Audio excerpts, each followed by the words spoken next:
And this is just a great like observation about Canadian politics and stuff. So I'm just going to run through this Twitter post. It's from Mia Maria Lena 3. So, dear Tucker, I'm an Albertan, a fan, and I enjoyed the interview very much. I would, however, like to add some context because there is much more to the story. And the headline of the interview was with this trucker guy. He's a Canadian trucker guy. Actually, somebody suggested we should have him on the show.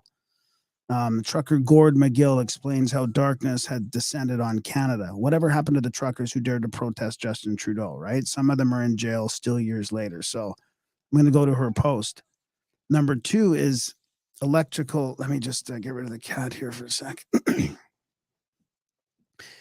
Canada lacks, and I want to sort of know your opinion on this and how much you think, how much you know about this already. So Canada lacks electoral fairness. It always has. The majority of Canadians living in Ontario, Quebec, and large urban centers, right? We all know that. But this line that goes across the border of Canada, basically, and that little spot underneath where Ottawa, Toronto is, Montreal,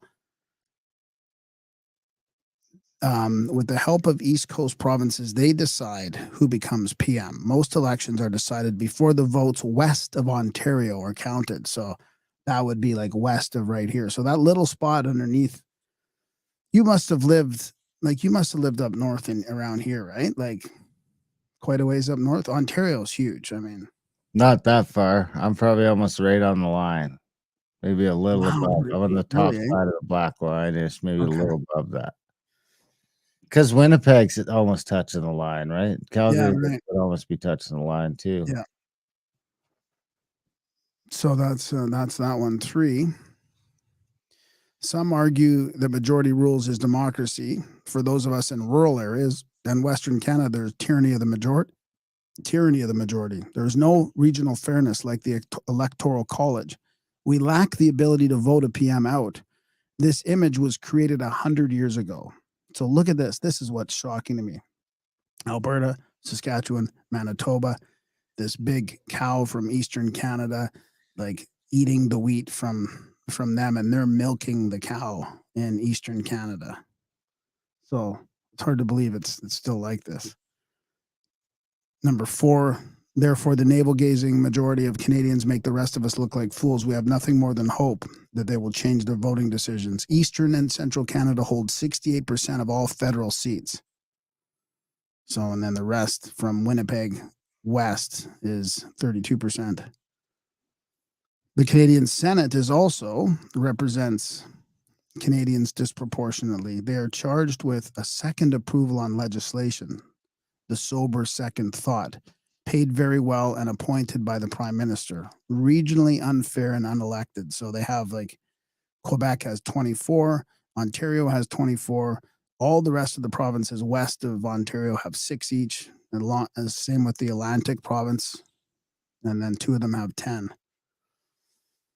And then our federal government appoints the I'm judges. going for senator one day. That's the one I could just like make chum up with a politician and just like, hey man, why don't you make me a senator?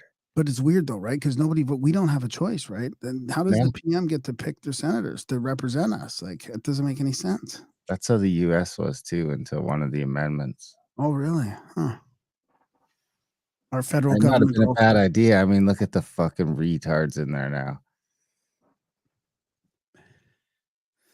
our federal government also appoints the judges of the Supreme Court of Canada, federal courts, and provincial and territorial superior courts. Again, unelected with no accountability to the public, spawning judicial activism and a tiered legal system.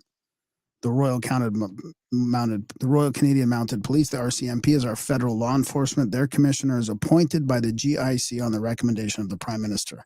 Our last head of RCMP was exposed to interfere in an investigation to assist current government policy. 8, Canada's political system is flawed. It has taken a leader like JT to expose just how bad it is. His coalition with Jagmeet and the NDP keeps his minority government in power. Any calls to investigate them is blocked in committees by this unholy alliance. Next, number 9, the next election is required in 2025. Many worry how much damage he can do until that time. With the findings of China's interference in our elections also blocked by committee to investigate, many wonder about elections be valid. Most Canadians didn't vote for JT. He lost the popular vote the last 2 elections. But there are some of those navel gazers you talked about that still vote him in. There's very little we can legally do, and even within the law, the government is very vindictive. So yeah, that's just some info about how Canada's structured. It's just nice to see Senator visual maps. We'll end up in the States anyway.